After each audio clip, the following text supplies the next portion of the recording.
All right, today I'm going to show you how I use tools like fork and lazy git to rewrite my git branches and make them more reviewable for my code reviewers. Today I'll be showing you a kind of a case study with this hobby operating systems project that I work on in my live streams. It's called JOS, JOS. It's this OS from MIT. It's an educational OS. And I work on it in my free time just for fun. And what I've done is I've been working on support for a new build system for the OS. So the OS uses make as the build system, but I wanted to learn CMake. So I rewrote the build system in CMake, and I have this really messy branch. It's long, it's 50 commits long. I did not pay any attention to cleanliness of my Git history when making this branch. I did not even name the commits well, because when I was in this mode, I was really doing a lot of learning. It was very researchy, and I just wanted to get anything working at all whatsoever. And so I have this very messy branch that I've made.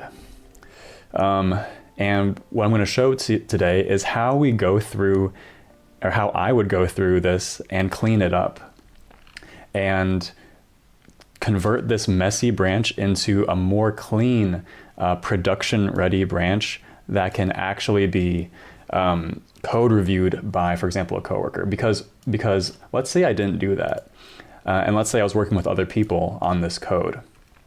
The best I could do is pretty much just squash the branch into a single commit. Let me just do that. So, and that would look something like this. So I've selected the tip of the branch, and then I've selected the merge point, basically, and that captures all of the changes. And it's a lot of changes. Adding support for a new build system affected a lot of parts of the code, or rather it introduced a lot of code to support every part of the operating system. And this is a pretty large diff. If I just handed over this whole diff to you in a single commit, it might be pretty overwhelming to read. So we can improve that situation by rewriting the history and breaking it into smaller pieces that are easier to review in a piece-by-piece manner. And so then reviewing the branch basically is kind of like reading a book, where you just go through each commit and review each commit separately. I have an example of what that looks like, because I've already kind of tried doing this. I'll redo it right now, but here's what it looks like when you rewrite a branch. I have my branch, and it's much cleaner, and you can kind of step through it, and just literally on every single commit, it adds kind of a minimum number of changes that represent one logical feature or addition to the code. And that's what I've done here. And this way, the branch is much easier to review. So just why do this at all? So it increases the reviewability of your code, but also the process of rewriting your branch helps you understand your branch better and helps you understand your code better. It's not rare that I find bugs in my program or my code when I'm in the process of preparing the branch for code review, because it really forces you to think about the logical ordering of changes that happen in your branch. It also is very useful to help future code archaeologists that need to work with your code far in the future, and they need to understand your thinking when you introduce the code. If you were to just squash all of the changes into a single commit, you would lose a lot of potentially interesting and useful context about how the code evolved. So that's just a bit about why you would want to do this. A quick real-life example that I just like to reference is the Linux kernel. The Linux kernel is developed in this way, where contributors of non-trivial non-trivial changes to the Linux kernel are required to break them down into cleanly crafted patch series, which is basically just a Git branch, effectively. It's a sequence of patches, and you can find some examples. I literally just went to lkml.org, which is where they do the Linux kernel development, and you can find examples of this by looking for patch with this, like these like 1/something, or these like slash basically indicates that it's a patch series. And so we can just, I've already kind of gone through a couple of these, but this is an example of a patch series. You need to go to the first message in the series, and you can see that this is a 7 commit patch, or 7 commit patch series, effectively a 7 commit branch. I don't know what this does. I'm not at all familiar with this. All I know is that they have changes that they've landed into the kernel or submitted for code review in a broken down patch of 7 commits, and we can walk through it. Here is 2 of 7. Okay, I don't actually know how to read this super well, but I just kind of know you can navigate the patch series by clicking over here. So actually here is really 1 of 7. And so you can see this is the first commit. This is the second commit was somewhere in here. We already saw it in the first one, I think. The third commit is here, blah, blah, blah, blah, blah. And so the main point is that for these kinds of non-trivial changes where it's a large change that they're trying to kind of land all atomically into the kernel, they break these apart. Here, there's other examples you can look at. This one is a 21 commit patch series. Also, I don't know about any of this stuff, but you can just see that this is how Linux kernel development is done. This is a 10 patch series. And so not everyone works this way, but for some projects and some code bases, it can be very beneficial to do so. That's how it is with the code bases that I work with often. And I'll show you how to do that.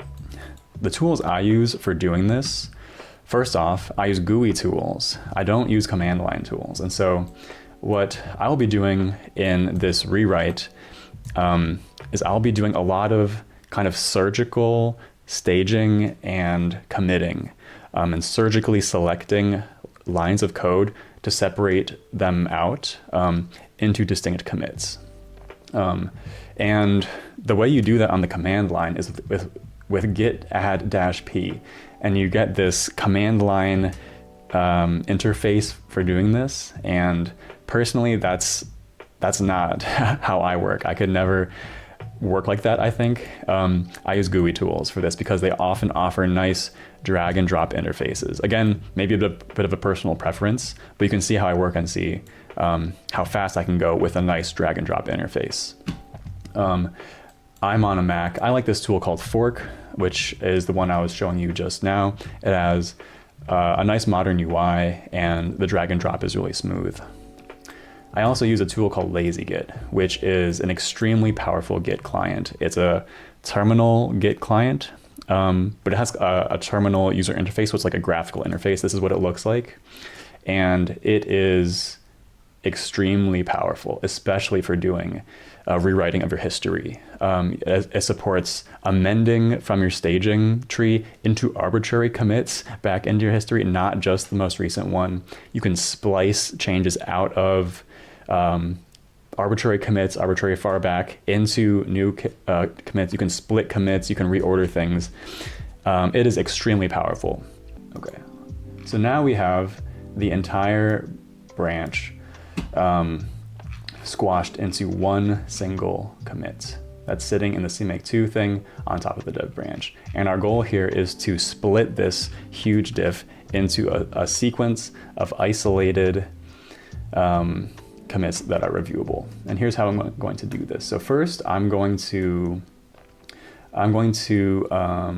reset this commit and get it back into our working tree. And to do that, I'll press G, and then I'll do a mixed reset. And so what that has done is, now if we go over here, that's my build directory, but we can see that all of that huge diff has been that commit has been undone and basically moved back into the working tree. And then now the CMake2 branch is at the same point as the dev branch, which is my version of a main branch. And here we can just get to work. What I'm going to do is, so I'm not going to explain the concrete changes too much. That's a bit detailed. If you want, if you want to learn about what the build system for an operating system looks like, just comment and I can make a video about that. I'm just going to explain the bare minimum to show you what I'm about to do. So basically there's a lot of changes here. For every component of the OS, there is a CMake file that has been added that controls the build for the source files. So we have a kernel directory with source files for the kernel. We have a boot directory which contains a custom bootloader. We have some code related to some file system stuff. We have some user space components like a libc for the OS, and we have some user applications. We have a network stack, the lightweight IP network stack that's been vendored into the OS, and we also have this other network program. We have a root level CMake file, and then we have this kind of random toolchain file. And so my goal is to break this into small logical commits. And the first place I'll start is actually just with this toolchain file. This is not really related to anything else. It's not even that important actually. And so I'll just add a commit, add toolchain file. And that is our first commit. So we've just broken that apart. Now the way I want to approach this is I'm going to start with the bare basics. And that means I'm going to start with the root CMake file, which is what we're looking at here. What we're looking at is the final product of all of my development, and it includes everything in it. It includes, the boot, the kern, like everything. And I want to find the most minimal starting point that I can for a basic commit. So what I'm going to actually do is I'm going to stage that, and then I'm going to selectively and surgically remove lines from this diff and remove the things I don't want to be in the first base commit. And so we can just quickly kind of walk through it. A lot of this base stuff I think I do want. What I don't want actually is Ccache support. That's not critical. I'm trying to make these commits as small as possible, and I can just hit enter and remove that, and that gets put back into the working tree. And so now I'm just kind of slowly, kind of surgically carving away stuff from this first commit. So I think I do want these basic flags settings. I think this is all good. Kern C flags, sure. User C flags, no. Because in general, the order I'm going to do things is I'm going to start with either the boot or the kernel, probably the boot, and then those are like the really core components. And then I'll move forward to probably handling some of the user space components like the libc, which is fairly isolated, then the user apps, then the file system, then the networking stuff last. Just kind of building on top of dependencies. And the reason I chose that order is exactly because of the dependencies. And so the bootloader, it doesn't really depend on anything else here. It's very isolated. The kernel has some dependencies on the bootloader actually, because we can just kind of see that here, boot image. When we produce the final kernel, it involves taking the bootloader and concatenating it with the kernel executable. And so that's a dependency on the bootloader from the kernel, which means the bootloader needs to come first, and then we'll put in the kernel. But to even start out, I'm just going to add the really basic settings here. But that's just why I'm not even putting in the bootloader. I can even probably skip the C flags. So here's also some basic settings. That's fine for the first commit, I think. I can definitely get rid of this user program stuff that's related to the user, like the user apps. And so that is coming way later in the branch. Same with net user programs, same with this thing. This hunk is related to the native C compiler. So in my setup, I have some code that is compiled for my target architecture, which is x86 32-bit. But I also have a tool that gets compiled and runs on my dev machine. And that's what this hunk is related to. And that's this fsformat thing. And I think I can add that all later when we bring in the fsformat. So I'm not going to include this in the first commit either. All of this stuff is for the user apps. Also, I don't need this. And to start off, I'm going to get rid of all of this, literally everything here. Everything at the end is just stuff I don't need in my basic first version. I don't need any of these add subdirectories. We'll bring them in as we add these different components. We'll bring those in, so I don't need those. And lastly, here's a bunch of just helper targets, build targets for launching my emulator, launching the debugger, stuff like that. That's a nice separate commit that can come towards the end. And so I'll just trim off this new line, really, this like stray new line at the end. And this is an okay starting point for a first commit, I think. Maybe it's possible to break it down even further, but I think this is fairly reasonable. Actually, one thing that I will save for later is this line is a bit of a detail that is only really related to the libc part. So I think actually I'll even trim this whole thing out and even further reduce the size.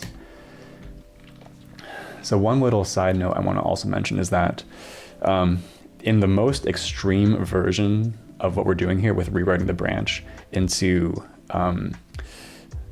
single logical commits, in the most extreme version of that, each commit would work and build successfully, pass tests, even if that was a thing.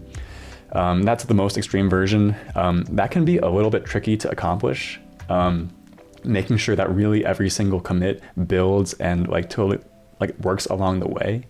We may or may not do that in this session right now. It takes a bit of extra effort. So what I'm aiming for this first pass is just a more general breaking down of the history into distinct commits. That's reviewable, but for the first pass, I'm not focused on having every single commit build and work successfully.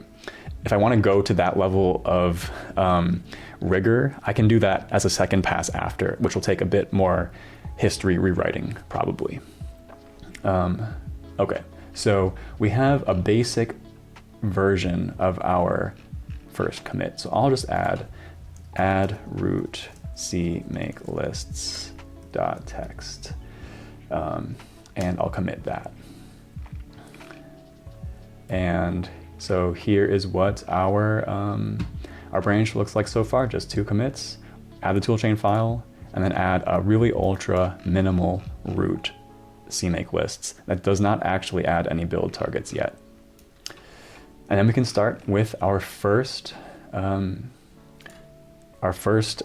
actual hunk that does something, which will be the boot components. And so I'm going to stage the boot file, and I also need to stage some of this other stuff. I definitely need to stage the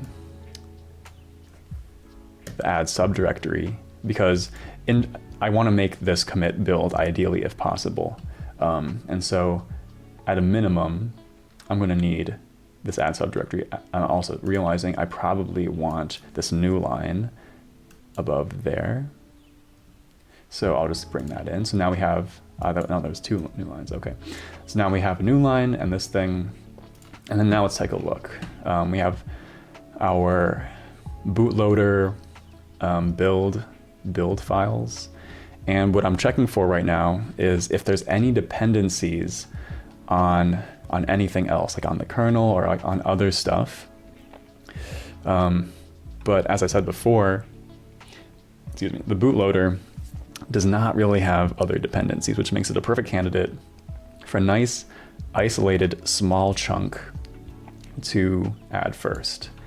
And so what I'll do is I will add boot cmake. I'll just add, that's kind of a temporary commit message. I can always rewrite the commit messages later. So now we can move on to the next isolated component, and that's going to be the kernel. The kernel is the next logical thing that will build on top of the bootloader. But there's a lot of stuff in this kernel cmake lists that is not really necessary. It's a bit of a detail, but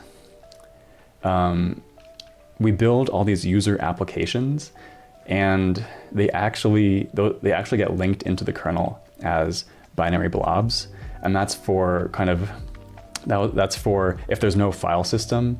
That's kind of like a cheap way to hack in, just like having the kernel being able to access data files. The point here is, though, we're not doing the user apps yet.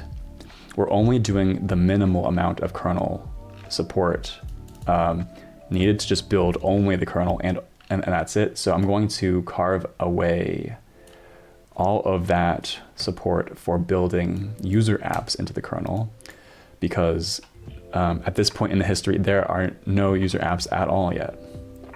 I'm also going to take the chance to just clean up this stray new line, which is not needed. I'm just going to go through here. All this stuff is also related to that special support about building user apps into the kernel. We don't want that, so I'm just trimming that up. C flags is already added in the previous commit, so that'll be there. And then we just have our targets for the core kernel image. And that is looking pretty good to me. Again, we shouldn't need any of this. So this is all the unstaged stuff. We can actually just delete this line. I don't even want that line at all. I'm just going to delete it and just get rid of that totally. Now these are some interesting things. Yeah, it might even prevent the kernel from running. Yeah. I think what I might do is actually just comment this stuff out right now.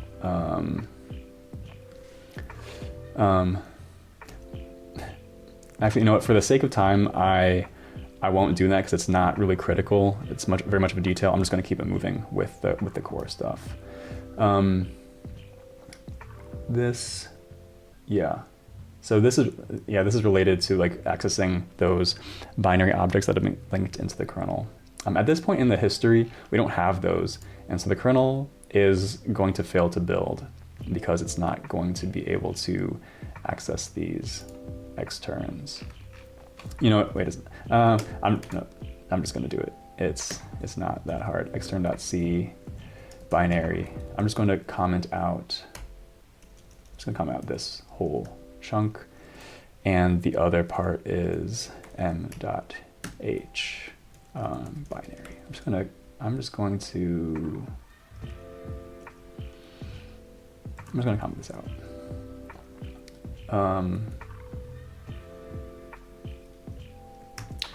Yeah. Okay, so I want this actually in this commit.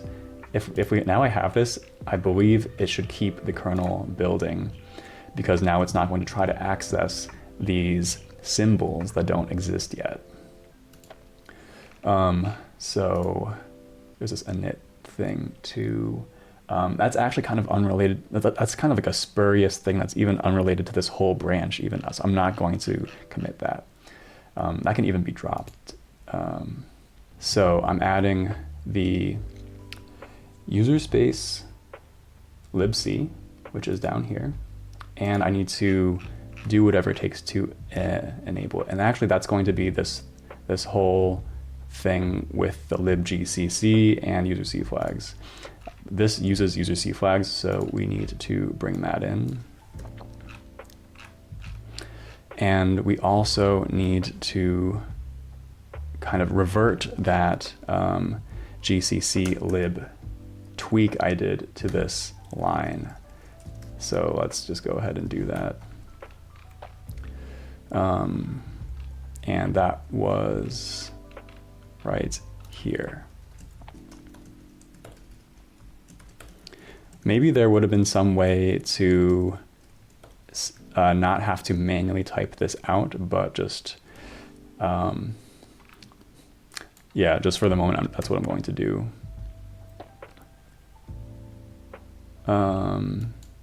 Yes, we need all of this. And so this is what it looks like to craft minimal support for the user space library. Okay, we are getting rid of this line and adding our GCC lib thing. We're also adding C flags and this other libgcc stuff. We also have this target, which is pretty independent. And so I'll just double check if there's anything else here. And, of course, we do need the lib to add this lib as always. So that's what this looks like. Okay. Add JOS libc cmake. Next, we can start with the general user apps that are combined that run in the OS. Now that we have the basic libc that all these apps link to, we can add all the user app stuff, and that's pretty much all of. It's kind of, this stuff is relevant. We don't want the native host compiler just yet. We want this thing. We want the user. And that's pretty much it. We don't want anything from here at all yet. Actually, wait a sec. So this is starting to become related. So remember when I said earlier that we build the user apps and then link them into the kernel as binary blobs? That will actually come right after. So right now we're just adding purely the user space programs, but we won't link them into the kernel yet. This is actually for some special programs which are networking related programs, and those I will actually not add those quite just yet. I will technically, yeah, technically we don't need this. I think in practice for that linking the apps into the kernel functionality, it does use the all user progs variable. And so I will keep that in here. Now we technically should rewrite this to not mention the net user progs variable yet, because it doesn't exist yet, because that'll happen later in the branch, but for simplicity, I'll just keep it in. So I will carve away some of these new lines. Yeah,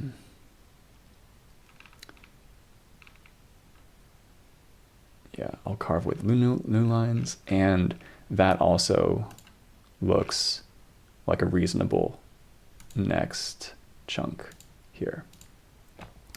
So I will add user apps cmake.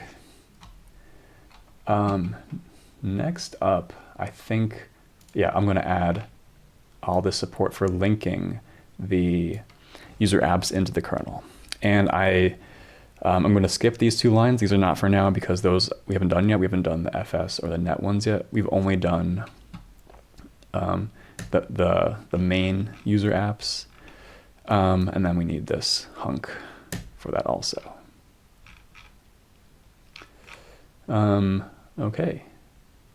And I think, is there anything else we need here? So we can delete this stray new line. I think that's all we need. Add CMake for linking user apps into kernel. Yeah. And then technically in that commit, we could have gone back and adjusted these code changes, which can now be re-enabled again, because now we actually are going to have those symbols again to link against, because we're now linking in those blobs. I'm not going to do that for now though, but we could have done that in that commit, brought that back in. I think next up we can work on the file system, unless there's anything else here. This is networking. So first, let's add support for this host tool, which generates a file system image. And this is a tool that runs on the developer machine, not on the target platform. So I need to do a couple of things here. So I added the fsformat stuff. I added this single line of the CMake file because that's all I want. I don't want to bring in the whole file system stuff just yet, because I just want this single host tool. But in order to do that, I need to also, now I will add in this fs hunk. So now we have a minimal commit that adds an fs subdirectory, which is this, which adds the fsformat directory, which contains this, which is the minimal amount for us to compile this host tool. And so I'll do add fsformat CMake. Next, we can proceed with the actual file system stuff. And even in here, there's a couple different things. There is this user program. It's a user space program similar to those user apps, but it's just a bit more complex because it's related to the file system.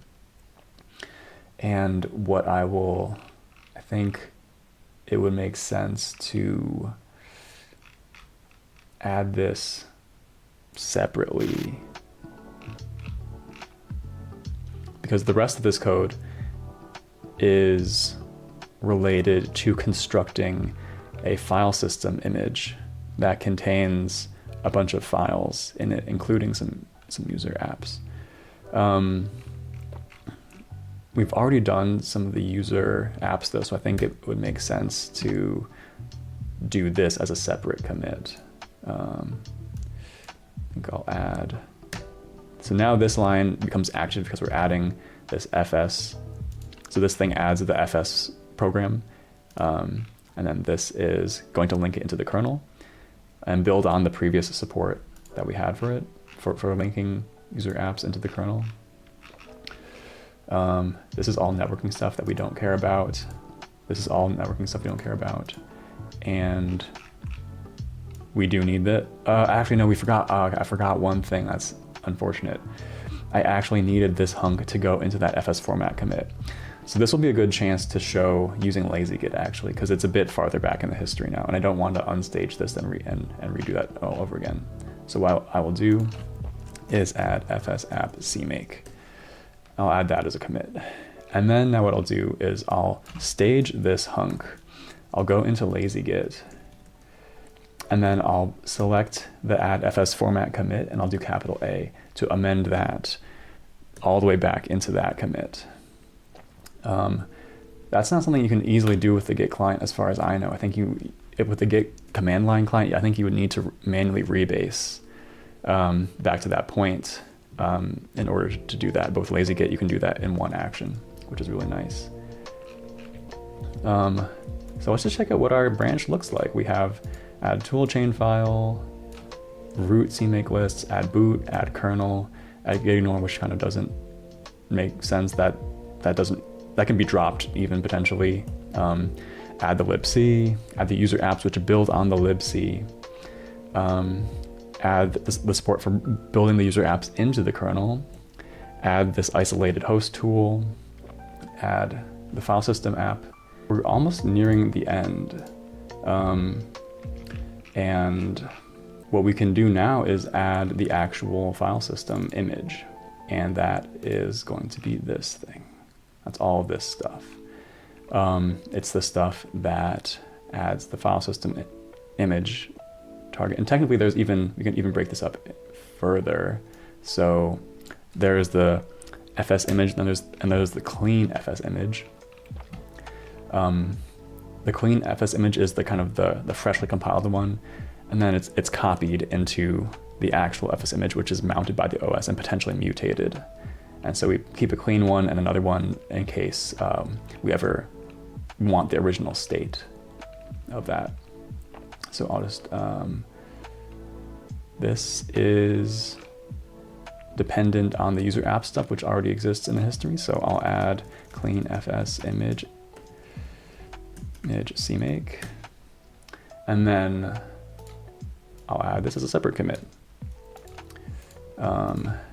Add fs image CMake. And then we're kind of moving on to the last section of this, which is the networking components. And what I'll do first is I'll do this build support for building the lightweight IP library. In a similar fashion, I'm only going to stage the necessary add subdirectory lines to make that all work. That's going to be this. None of this is ready yet. Like, that's all for the networking apps.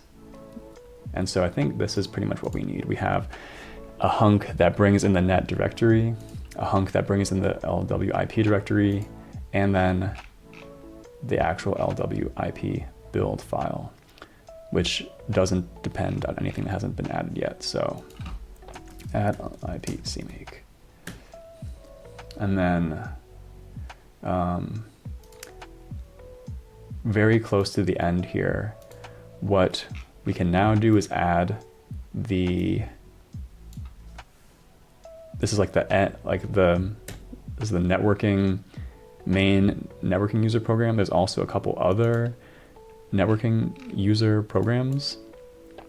I'll do these separately just for additional granularity. So first I will do the main user programs. And so these depend on the LWIP library that we just added in the previous commit. So these build on top of each other very naturally. I need to add this one.